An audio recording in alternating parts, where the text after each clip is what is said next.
Ruthless aggression.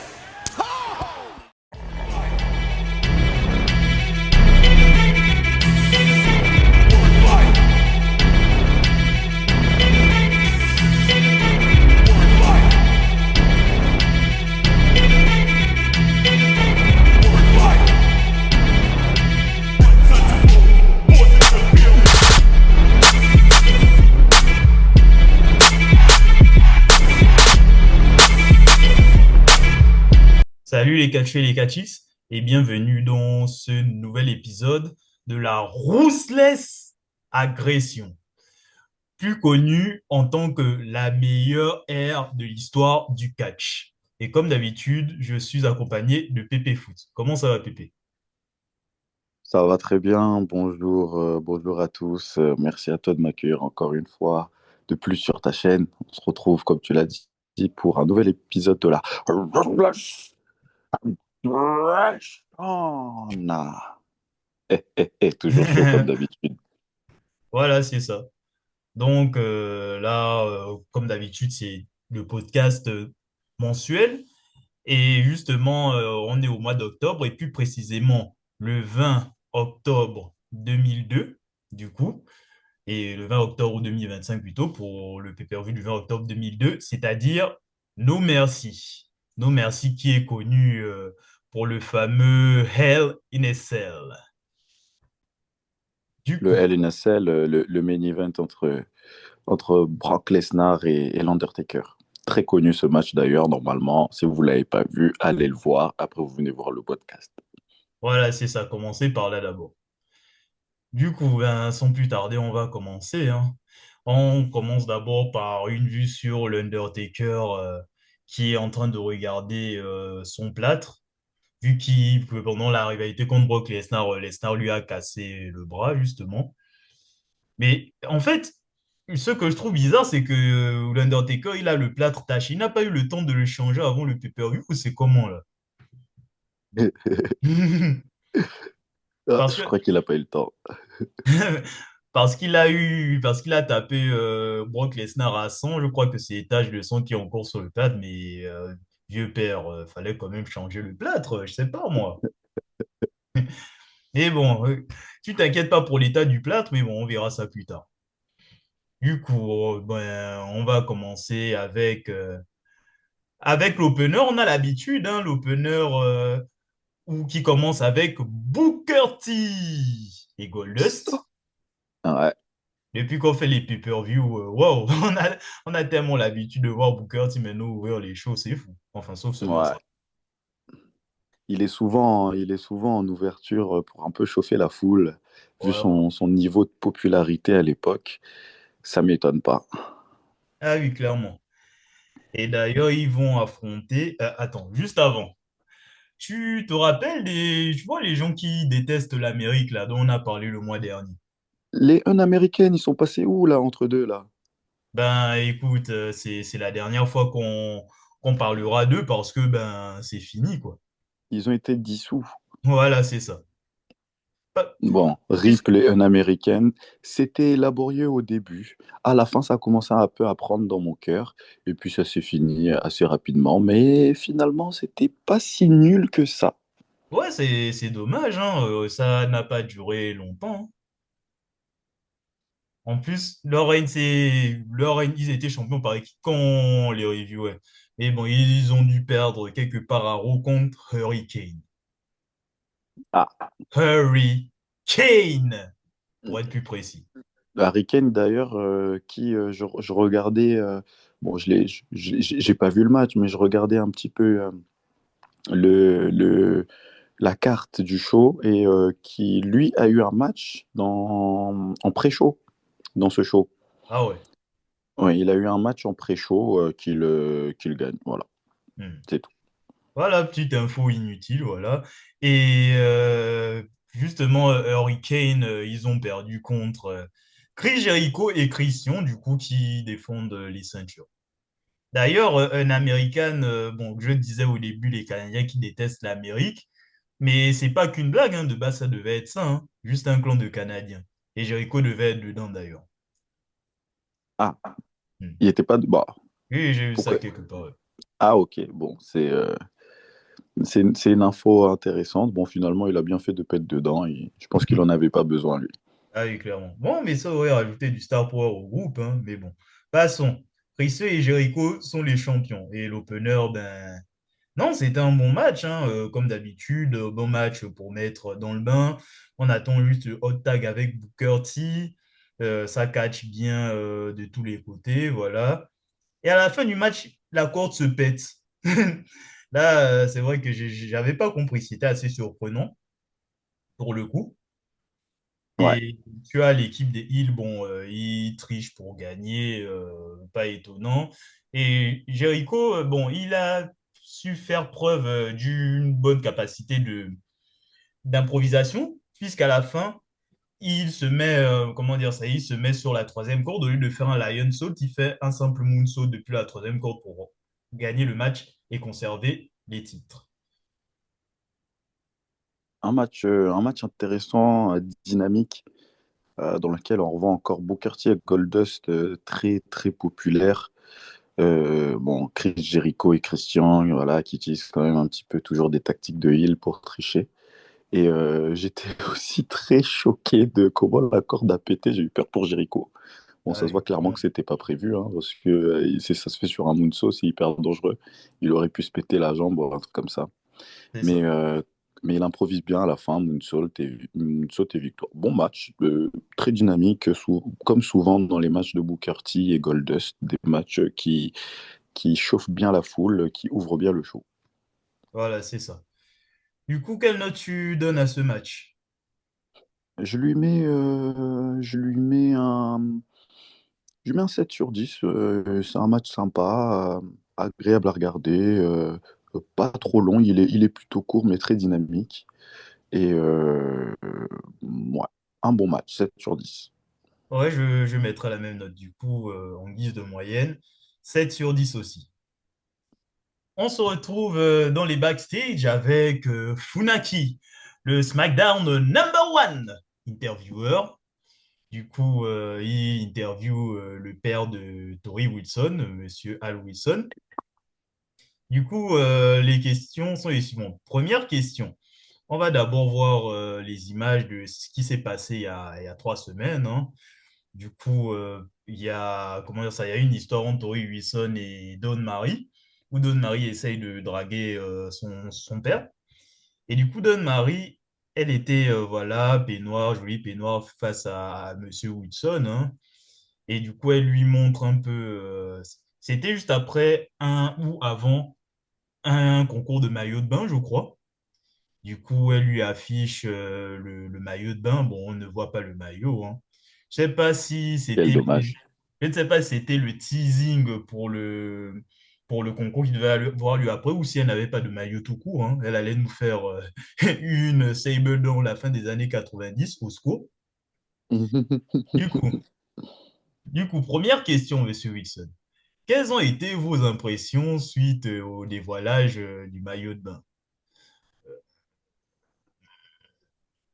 Mais avant que vous répondiez à la question, voici une autre image. Voilà, SmackDown 2 semaines avant.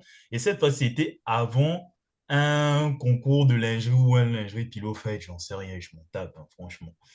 Où Dawn Marie, une fois de plus, elle se confie à Al Wilson et elle lui montre, voilà, une partie de sa lingerie. Le pactage est de qualité, hein, voilà, si vous voyez ce que je veux dire.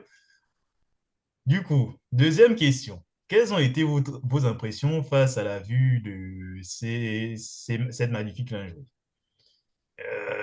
C'est- Allez, troisième vidéo. Voilà, troisième question. Nouvelle image, du coup, bon, il y a Dawn Marie qui est en train de flirter avec Al Wilson, du coup. Elle lui montre le magazine Playboy, je crois. Et sur une page de magazine, il y a la carte d'hôtel. Alors, troisième question, Monsieur Wilson, qu'est-ce que vous avez fait de cette carte? Euh, en fait, mais avant que vous répondiez à la question, voici une dernière image. Et là, on montre le dernier SmackDown justement, où Tori Wilson était en train de chercher son daron, quoi, elle commençait à s'inquiéter. Et on voit Al Wilson sous la douche avec Dawn Marie. Dawn Marie complètement à Walp et Al Wilson qui est complètement habillé. Bon, Complètement habillé. voilà. Et du coup, dernière question. Et ça, c'est la question que tout le monde se pose, hein. Qu'est-ce que vous faisiez habillé sous la douche, monsieur? C'est quoi ce fétichisme-là? Bon. Et du coup, Al Wilson dit que, bon, je vais le dire qu'une seule fois. Je n'ai jamais eu de rapport sexuel avec cette jeune. Avec cette dame. Voilà, pour ceux qui ont la ref, des refs politiques. Voilà. Du coup, Ouais, ben, je pense que tout le monde doit avoir la ref là, normalement. voilà, c'est ça. Du coup, ben, Funaki, voilà, il conclut. Voilà, tout pour l'interview, hein. Tout ce qu'il y a à retenir, c'est que Monsieur Wilson ne semble pas comprendre l'anglais. Bon, allez, c'était Funaki, le number one SmackDown interviewer. Bon, je n'ai pas besoin de te demander ton avis sur l'interview, j'imagine. Ouais, bon, inutile, hein, franchement. Merci.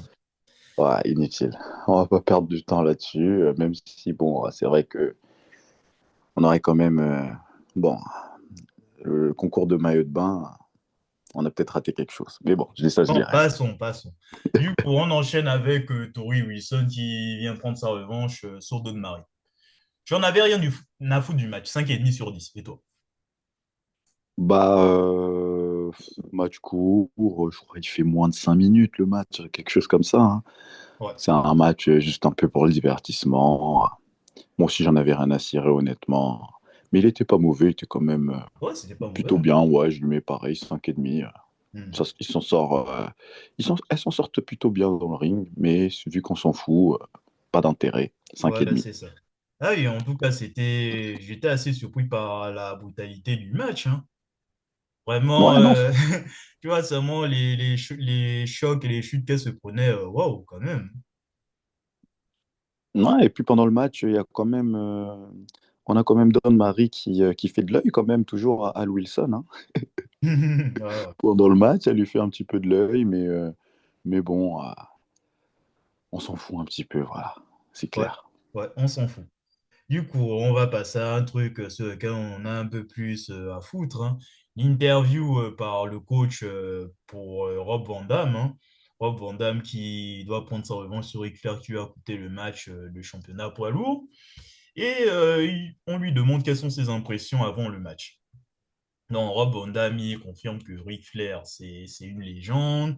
Voilà, c'est un modèle. Car driving, jet flying, kiss sailing, son of the gun, I can cut you up right now. Wouh! Bon, ça, c'est une ref à la TN. Tu ne l'as peut-être pas, c'est pas grave.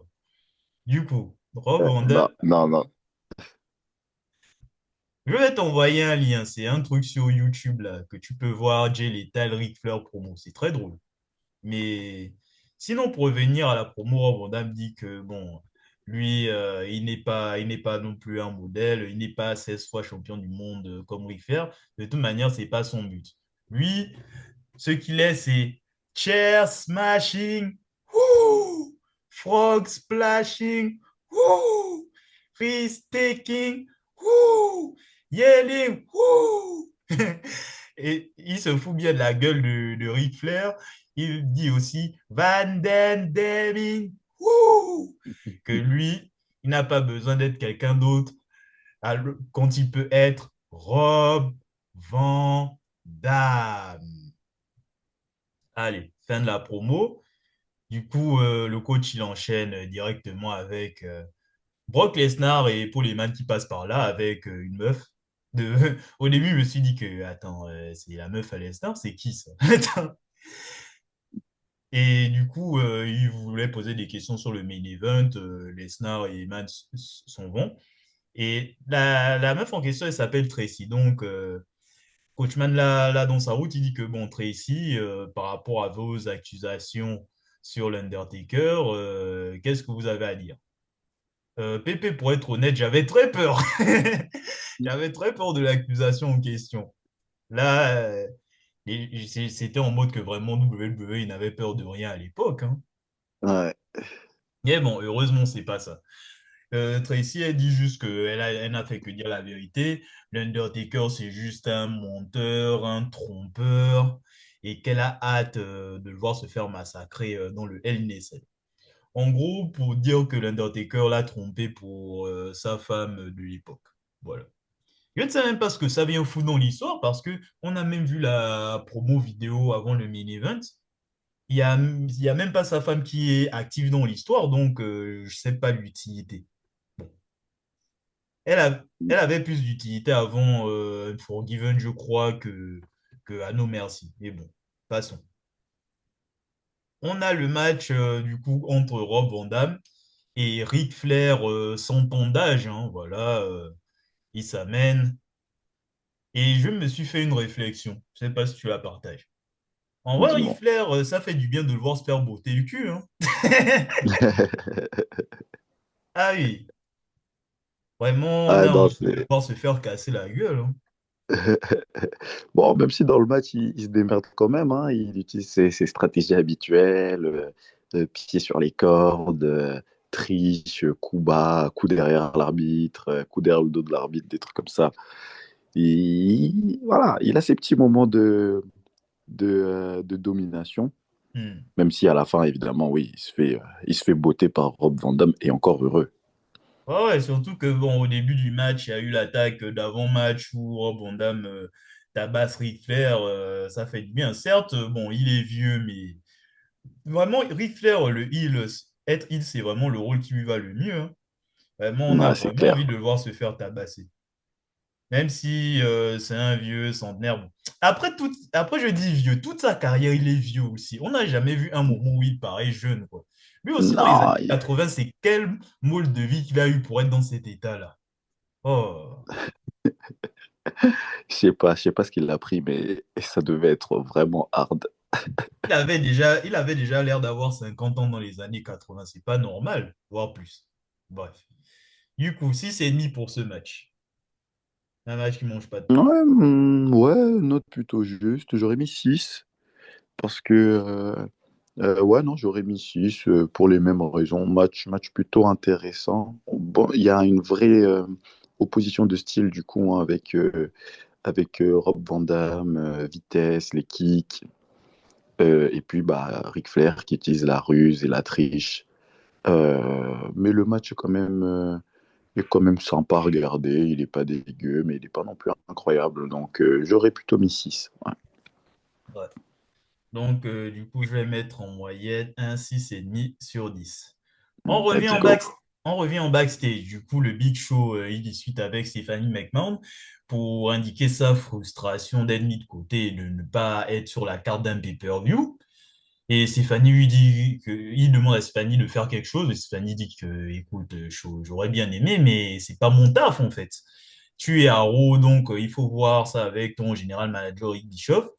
Et Bischoff, justement, il fait son apparition, il est en mode que, attends, Big Show, qu'est-ce que tu fais là? Tu es en train de me faire un sale coup encore comme les autres, c'est ça?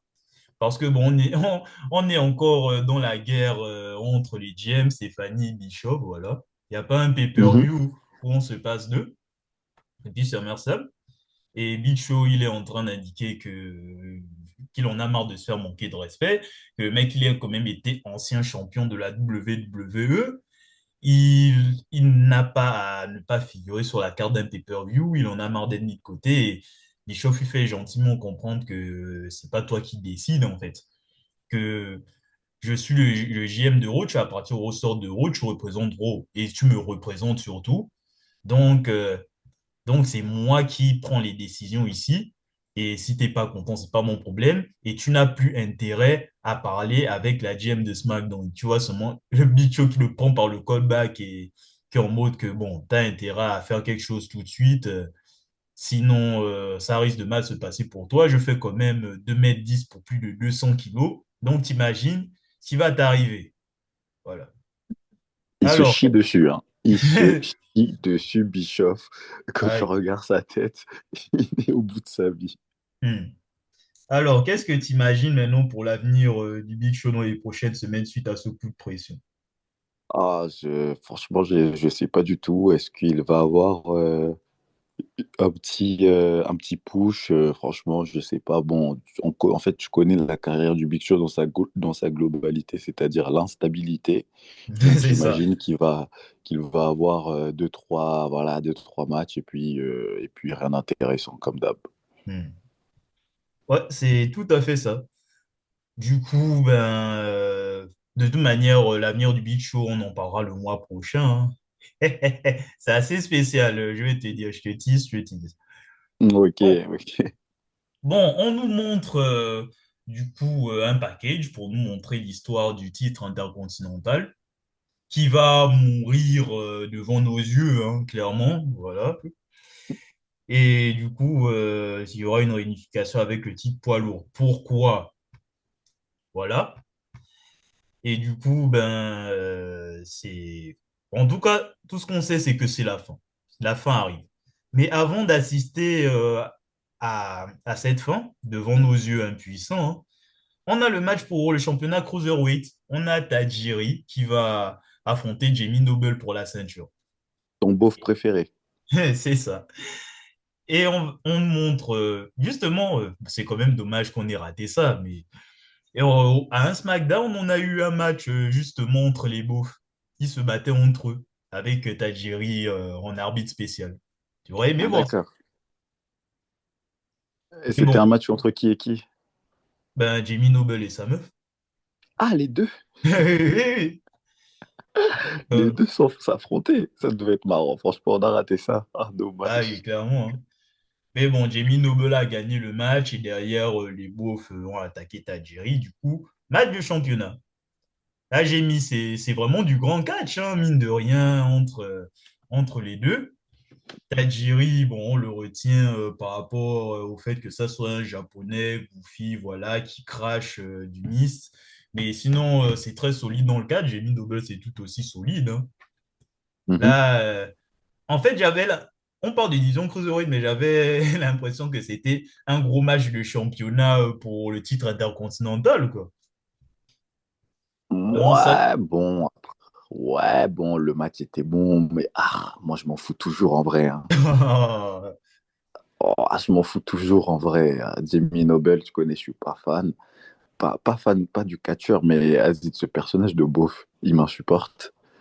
Et Tajiri, franchement, c'est Osef, mais max, pro max. Oh là là. C'est parce que tu n'as pas encore vu Tajiri Prime. T'inquiète, t'inquiète, ça va Ah bon. arriver. Là, on Et a du juste coup, Tajiri, le catcheur, tu vois. Mais sinon, c'est quoi Tajiri Prime? c'est ce que je t'ai dit tout à l'heure, là. Le japonais, on lui a rajouté un côté humoristique, on lui a donné sa spécificité, genre le Green Mist comme Asuka, quoi. Le En fait, twist. Tajiri, Hmm. c'était le Asuka de l'époque, si tu veux, mais qui a moins percé. Ouais, beaucoup moins. Voilà, c'est ça. Du coup, bon, Ok, ok. il y a Nidia aussi qui essaye d'intervenir. Il y a eu, je crois, il y a une espèce de roll-up. Non, ça arrive après. Il y a Tajiri, voilà, il veut mettre son coup de pied. Tu as une triche de Nidia. Jamie Noble fait son Tiger Driver 97, là, son finisher. Et surprenamment, Tajiri se dégage. Là, ça m'a surpris, hein, là, il était attends, attends, attends. Il veut nous faire un mini-event de WrestleMania, c'est comment? Tout ça pour, tout ça pour calmer ma fougue avec un roll-up de Jamie Noble avec l'assistance de Nidia et qui conserve la ceinture. Ouais, On ouais. a, juste après le match, tu as Tajiri, maintenant il veut prendre sa revanche, hein, il galoche Nidia, voilà, au calme, grosse galoche. Et Nidia a eu l'air de kiffer, hein, mine de rien. Devant les, devant les yeux surpris de Jamie Noble qui remonte que, attends, qu'est-ce qu'il te prend de galoche ma femme maintenant? Je vais l'embrasser comme un vrai homme, tu vas voir. Du coup, lui, il galoche Nidia. Et ce qui m'a fait rire, c'est que pendant la galoche, tu as Tajiri qui balance un gros coup de pied à la nuque de Jamie Noble. Tu vois seulement que les deux tombent au sol, quoi. Et Tajiri, il s'en va un peu victorieux, on va dire. C'est le dernier homme de vous, en tout cas. J'ai mis 7,5 sur 10 à ce match. Waouh. Waouh. Non, Ah c'était ouais, vraiment un bon match de catch, ça. non, non, moi je lui mets un 6. Le match est bon, en vrai. Oh. On voit que c'est... Non, non, 6, 6. Abusons rien du tout. Le match est bon, on voit que c'est des techniciens sur le ring et qu'ils maîtrisent leur sujet. Mais, oh, vraiment, c'est des histoires vraiment de second, mais pas de second plan, mais de troisième plan. Moi, je m'en fous complet de ça. C'est Donc, vrai que c'est une histoire tertiaire, oui. même si le match est bon, le fait qu'il y ait un manque d'intérêt, en tout cas pour ma part, je peux pas mettre au-dessus de 6, donc ça sera 6. Oui, oui, je comprends, je comprends. Du coup, ben, en guise de moyenne, c'est 6,5 sur 10. Ok. Juste après, quand ce qu'on a, on a Chris Benoit, hein, vous savez qui se balade dans les couloirs, et il croise Eddie Guerrero. Et il dit à Eddie que ton neveu Chavo est en danger là. Et Eddie Guerrero est en mode, mais attends, de quoi tu parles, Rome? Non, non, je te jure, Eddie, il y a Kurt Angle qui est en train de lui casser la gueule dans les couloirs, là, dans le placard. Il dit que, attends, attends, on va voir ça. Je sens que tu me prépares un mauvais coup. Parce que il y a quelques semaines à SmackDown, justement, il y a Chavo, justement, qui a fait croire à Chris Benoit que Kurt Angle était en train d'attaquer Eddie, qu'ils étaient potes à ce moment-là. Et finalement, c'est Eddie qui l'a attaqué par surprise dans le noir, en faisant croire que c'était Angle qui a donné les coups de chaise à Chris Benoit. De toute manière, pour recontextualiser, on va le faire un peu plus loin dans la review. Mais sinon, on entend bien les cris de Chavo qui est en train de se faire lapider, quoi. Et tu as dit qui est en mode que, hé, attends, Ouais, tu te fous de ma gueule ou tu quoi? te fous de ma gueule, tu crois que je suis loco, tu crois que je suis stupide, tu penses que quand je vais rentrer dans cette pièce-là, c'est pas Kurt Angle va me donner un coup de chaise direct, vous pensez que c'est Chavo. Chavo, c'est quand même mon neveu, je sais, je connais sa voix, ça c'est la voix d'une petite fille, ça. Et blah! Tu as seulement Chavo Guerrero qui sort de la porte amoché, quoi. Par Kurt Angle et que Benoît était en mode que, ah, je te l'avais dit, hein. Du coup, Eddie il veut se venger, mais il est séparé par la sécurité puisque Kurt Angle et Chris Benoit auront un match plus tard ce soir. Ensuite, nous avons le match d'unification pour le championnat poids lourd et intercontinental entre Triple H et Kane.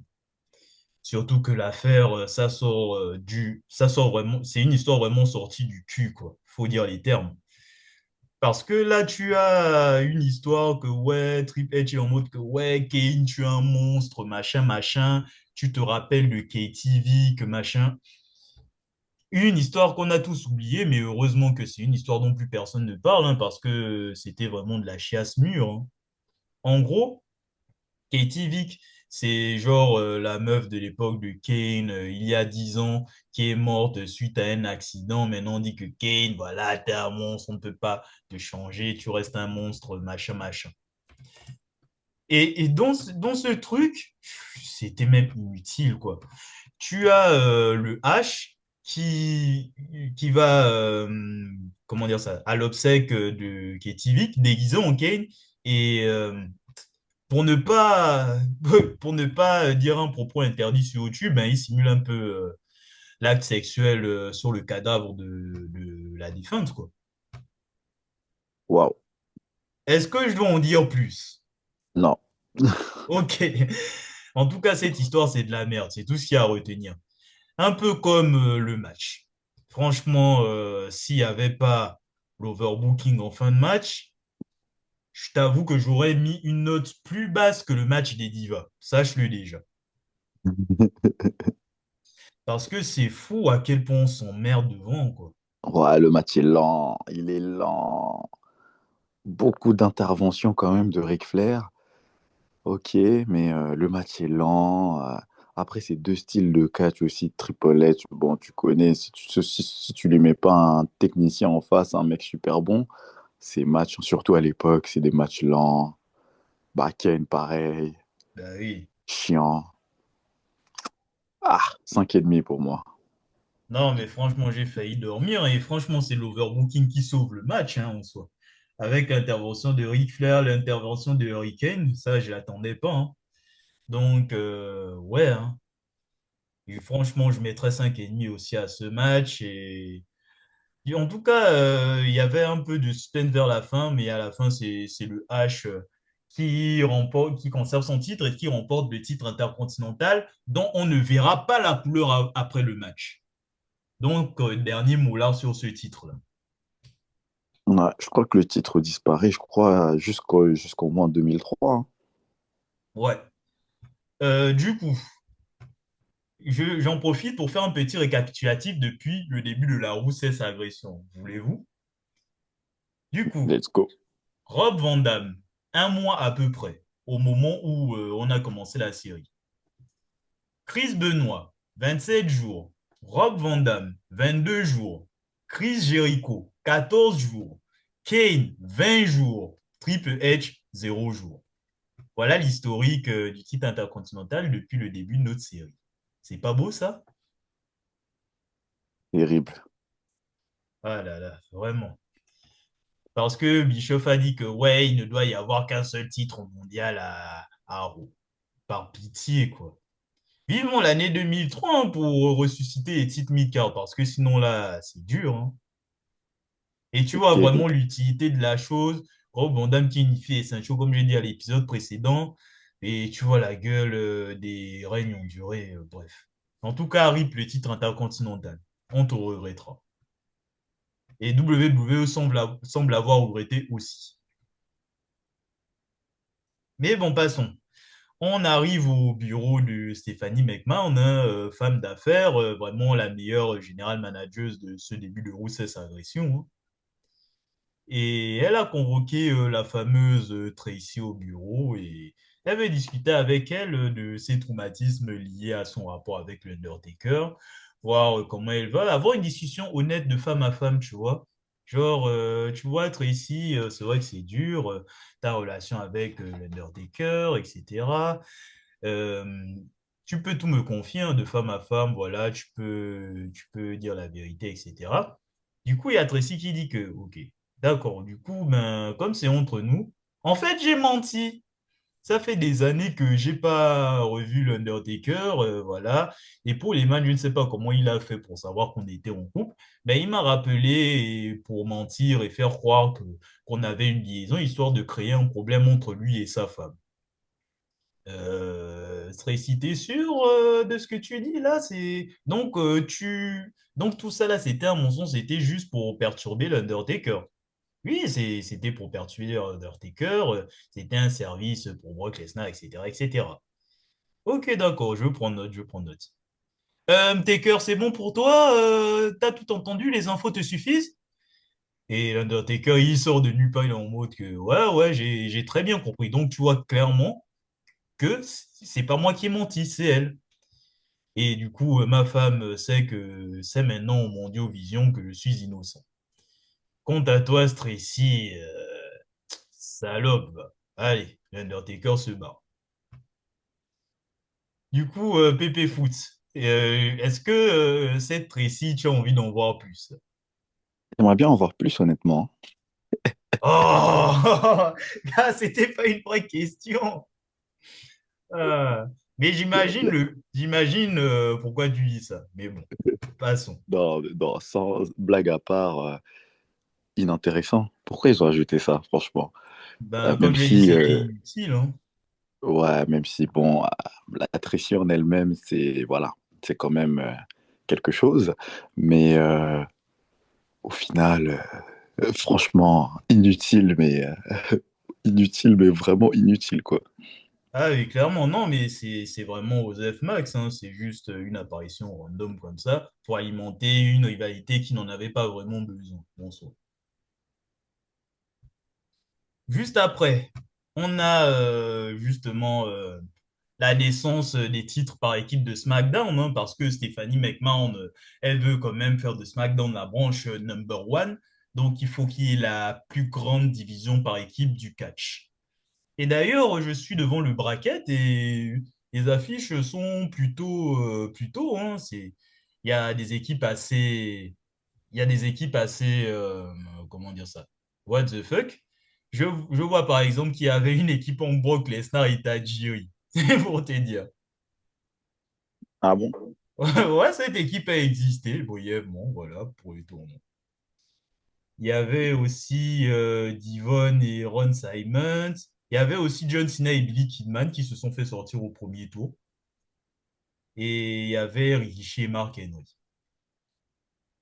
Du coup, ce tournoi-là, dans ce tournoi, Stephanie McMahon, elle a convoqué Chris Benoit et Kurt Angle justement à son bureau pour dire que voilà, pour avoir la meilleure division par équipe de SmackDown, il faut la meilleure équipe de SmackDown. Et du coup, vous allez faire équipe, hein, vous allez faire équipe dans ce tournoi. Vous allez vous débrouiller pour vous entendre les uns les autres. Bordel de merde. Et et que si jamais vous vous foutez sur la gueule, je vous vire. Donc, Kurt Angle et Chris Benoit étaient obligés de faire équipe quelque part. Et en tout cas, c'était une équipe vraiment qui fonctionnait plutôt bien, une bonne équipe dysfonctionnelle, on va dire. Parce que là, voulait montrer à l'autre qu'il était le meilleur, tout ça, tout ça. Et ils avaient leur demi-finale contre les Guerreros, justement. D'où le fait du piège dont j'ai parlé tout à l'heure. Et on voit que Chris Benoit s'est retourné justement contre Eddie pour prendre sa revanche au piège qu'on lui a tendu à lui. Et justement, en finale, donc le match qui va suivre, on a Kurt Angle et Chris Benoit contre Edge et Rey Mysterio. C'est une belle affiche, hein, mine de rien, quand même. Ouais, très belle affiche et une affiche qui, selon moi, ne déçoit pas du tout, hein. Ah oui, clairement, hein. Après, c'est Franchement, rare avec les matchs de Rey Mysterio, les matchs de Kurt Angle, les matchs de Chris Benoit. J'étais rarement déçu, mais là, vraiment, ils ont mis le paquet, je trouve, hein. ah oui, clairement. En plus des mecs individuels de base, hein, on te montre vraiment une clinique de catch par équipe hein, entre les deux. Franchement, regardez ce match, hein. C'est géant. Ouais. Ouais, le match est super. Action rapide, intensité, le public en feu en plus. Ah oui, clairement. Non, franchement. Et puis, Edge et Rey Mysterio sortent de ces combos incroyables. Non, le match est vraiment top, hein. Je crois que avec le main event, c'est mon match de la soirée, hein. Ah oui, clairement pareil, hein. Là, on ne saurait vous décrire l'action, il faut vraiment le voir, hein. Vraiment, Non, c'est... vraiment. Match, match dynamique. Victoire quand même de Kurt Angle et de Chris Benoit qui deviennent du coup les premiers champions tag team de SmackDown. Voilà, c'est ça. Et vraiment, que ça soit une ou l'autre des équipes, ça aurait été un résultat satisfaisant de toute façon, hein. Et aussi, petite remarque inutile, Edge a fait un bon spear dans ce match. Incroyable. Je Je sais crois que que c'est les la gens ne deuxième ou la sont pas troisième fans fois de que ces je dis ça, spires. hein. Les gens ne sont pas fans de ces spires, mais oui, c'est vrai qu'ils sont assez, c'est des spires assez safe, quoi. Je ne sais pas si c'est depuis qu'il est en Rated R Superstar qu'il a commencé à faire des spires rincés, mais à l'époque, c'était plutôt propre, hein. Ouais, ouais, c'est pas mal, c'est vrai. Ouais. Ah, peut-être pour protéger son cou aussi, si aujourd'hui les spires sont moins bien. Bon, soit. Mais bon, en guise de note, j'ai mis 8 sur 10, hein. Ah, je te rejoins. Je serais Je te même tenté rejoins, à c'est un mettre 8 8 sur et 10. demi. Bon. Oui, mais bon, ça reste un match tag team. Voilà. Ça reste pour les titres par équipe. Donc, moi, c'est vrai que l'importance du match aussi compte dans ma notation. Donc, c'est vrai que c'est un excellent match, mais on n'est pas non plus sur un main event de WrestleMania, quoi. Donc, 8 sur 10, je trouve que c'est plutôt pas mal. C'est vrai, c'est vrai, c'est vrai. Donc, en guise de moyenne, 8 sur 10. Juste après, on a l'Undertaker qui est auprès du service médical hein, et qui semble se faire injecter une couche d'adrénaline, histoire de calmer sa main cassée. Et même le médecin, il n'est pas sûr que... c'est pas trop sûr de vous injecter ça, monsieur Taker. Et Undertaker, il dit que, allez, on voit quand même, il envoie. C'est pas un peu illégal, ça? Je me suis posé la Carrément question. illégal, même. C'est toi qui dis au médecin ce qu'il doit faire. Ah oui, même injecter des trucs comme ça avant un match, bon, la wellness policy n'était pas encore présente à l'époque, donc bon, est-ce qu'on en tient rigueur? Je ne sais pas. On va dire que oui, les contrôles n'étaient pas encore mis en place, donc il y avait, c'était la porte ouverte au dopage. Voilà, c'est ça, c'est ça. Ben non, du coup, il faut qu'on redescende un peu avant le main event, quoi, surtout après cette masterclass par équipe. Du coup, on a Trish Stratus qui défend le titre féminin contre Victoria. C'était un bon match, sympa, mais sans plus, voilà. Ça, le catch féminin, c'est toujours aussi du bon catch. J'ai mis 6 sur 10 à ce match. Oui, bah moi je te rejoins pareil, bon match, court mais assez intense. Ouais. Euh, bon, Trish conserve quand même le titre, mais tu sens que, je sais pas, j'ai senti une vraie animosité entre les deux. Après, j'avais pas suivi l'histoire, mais tu sens que les deux femmes ne s'aiment pas, quoi. En tout cas, sur le ring. Mais ouais, le match est sympa, donc je te rejoins sur le 6/10. Ouais. Surtout avec Victoria qui attaque quand même Trish après le match. Elle est vraiment en mode animal sauvage où tu vois l'arbitre seulement essaye de la retenir, de la repousser. Tu vois seulement comment elle traîne, elle roule juste pour vouloir tabasser Trish, quoi. Mhm. Ouais, ouais, Donc, intense, hein. Je pense que c'est pas la dernière fois qu'elles vont s'affronter, ces deux-là. ouais, ça sera probablement pas la dernière fois. Ensuite, on nous montre voilà l'histoire du Hell in a Cell, la rivalité entre Undertaker et Brock Lesnar, etc. Et tu as Rikishi qui est au milieu du public. On lui pose certaines questions sur son expérience par rapport au Hell in a Cell et Rikishi en mode sérieux, ça m'a fait bizarre. Le mec, il est voilà tout en costume noir.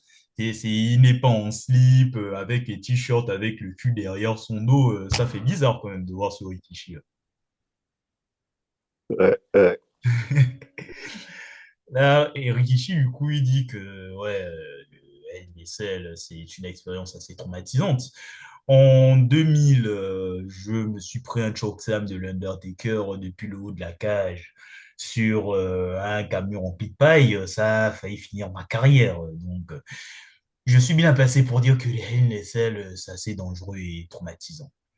On lui demande ses pronostics pour le main event et il dit que, bon, il connaît l'Undertaker, pour avoir connu l'Undertaker et pour le connaître comme sa poche, ben, il pronostique une victoire de l'Undertaker. Transition, on a le main event entre l'Undertaker et Brock Lesnar dans le fameux Hell in a Cell. Quelles sont tes impressions sur ce match? Déjà, les gens, regardez-le. Ensuite, Pépé Foot, tes commentaires. Ah, le match, il est incroyable, hein. Moi, moi, je l'avais pas vu depuis longtemps. J'avais plus trop de souvenirs du match, mais le match est dingue quand même, hein. Ah oui, Je sais pas clairement, ce que, hein. je sais pas ce que toi t'en penses. Il est brutal, il est sanglant. Les deux finissent en sang.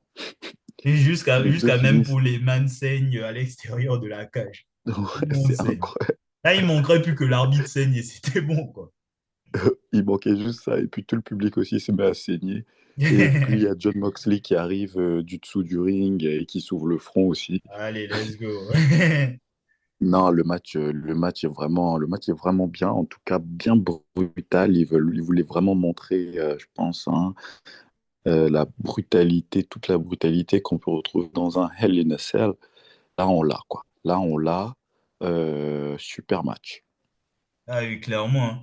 Mais par Surtout, contre, Brock Lesnar qui bat l'Undertaker clean, quoi. Incroyable. ouais.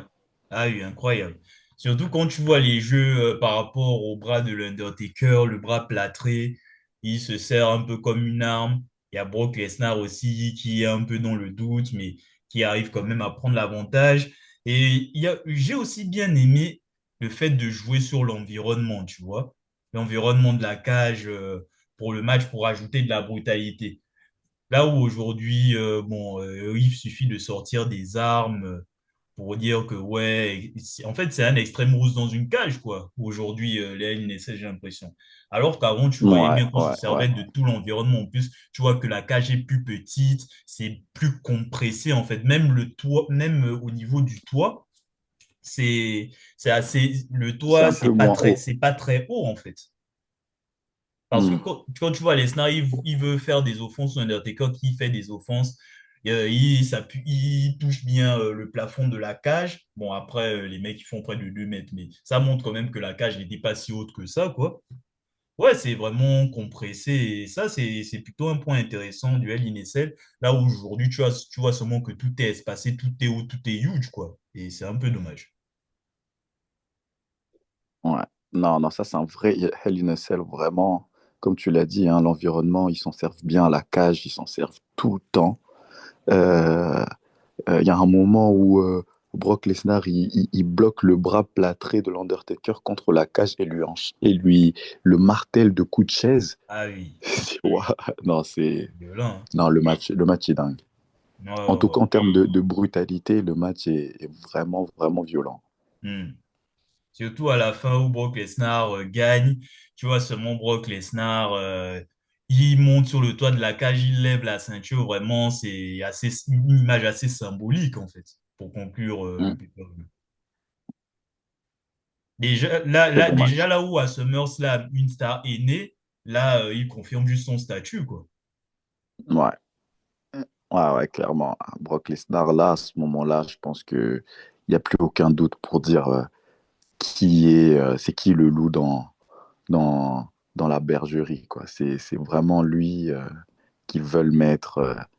Bon, on l'avait déjà compris depuis un moment, mais là, vraiment, c'est lui le number one guy, quoi. Ah oui, clairement, hein. Bon, il faut juste qu'on l'éloigne d'un micro et sinon c'est Oui, bon, hein. ouais, Allez. Du coup, ben là, on est parti pour un règne de terreur de Brock Lesnar qui risque de durer un bon moment. Clin d'œil, clin d'œil. Prépare-toi déjà, Pépé Foot. mhm. Du coup, en guise de note, je mets un 9 sur 10. Franchement, devant ce match. Ouais, c'est mérité. Je mettrais aussi un 9 sur 10 euh, parce que ça reste quand même un match pour le titre de la WWE, ça reste un Hell in a Cell, c'est très violent, c'est un main event. Donc, il y a tout ce qu'il faut, il y a tout ce qu'il fallait pour faire un bon match et ils n'ont pas déçu. Donc, ouais, 9 sur 10, c'est plutôt mérité. Ah oui, clairement, c'est un match référence à cette stipulation. Alors, j'ai fait la moyenne, hein, la moyenne de ce pay-per-view, et j'en arrive à avoir une moyenne de 6,75 sur 10. Bilan. Je te laisse commencer. Bah, c'est un PPV qui est pas trop mal au final, hein, parce que, bon, pour un PPV secondaire, on a une moyenne ouais, de 6,67. 6,67, c'est ça, hein, donc 75, 75. 75, donc quasiment 7,5 sur 10. Donc, c'est plutôt pas mal. Bon, il y a des moments un peu mous, mais il y a des matchs un peu plus inintéressants. Mais dans l'ensemble, je pense que ça fait le café. C'est un PPV que tu regardes tranquillement. Tu te fais pas forcément chier devant, quoi. Donc, je trouve qu'il est à l'image des quelques PPV de l'époque qu'on a regardé, c'est-à-dire intéressant, pas non plus waouh. Pour l'instant, on n'en a pas vu un qui était incroyable de mémoire, Ouais, à part euh, SummerSlam. à part SummerSlam qui était vraiment bon. C'est des PPV solides qui font le taf. Voilà. Ouais, c'est ça, c'est des pay-per-view devant lesquels on passe un bon moment, hein, et où il y a des trucs intéressants et on continue toujours à s'éclater, hein. Vous-même, vous le remarquez qu'il n'y a pas un moment où on dit que tel show est nul, quoi. Et à la Non, limite, c'est sympatoche, mais sinon, globalement, c'est bien. ouais. Ben, du coup, Pépé, je te remercie une fois de plus, hein, et je remercie aussi l'audience pour son écoute d'avance. C'est là qu'on va arrêter ce nouvel épisode de Roussès Agression. Ça doit être, c'est notre 6e épisode d'ailleurs. Du coup, on va se retrouver le mois prochain pour Survivor Series. Et d'ailleurs, n'hésitez pas en commentaire à nous proposer des shows à reviewer. Et vous pouvez aussi vous manifester en likant, en faisant d'autres commentaires, ceux qui ont connu le pay-per-view, qui l'ont vu, qui donnent également leur avis dessus. Partagez également pour que d'autres personnes en profitent. Abonnez-vous à ma chaîne YouTube, Lunatic Enigma, pour être au courant des prochains contenus, que ça soit pour Roussès, Agression, la série, ou pour d'autres contenus. Et on se retrouve du coup pour une nouvelle vidéo qui sortira un jour. À bon attendeur, salut!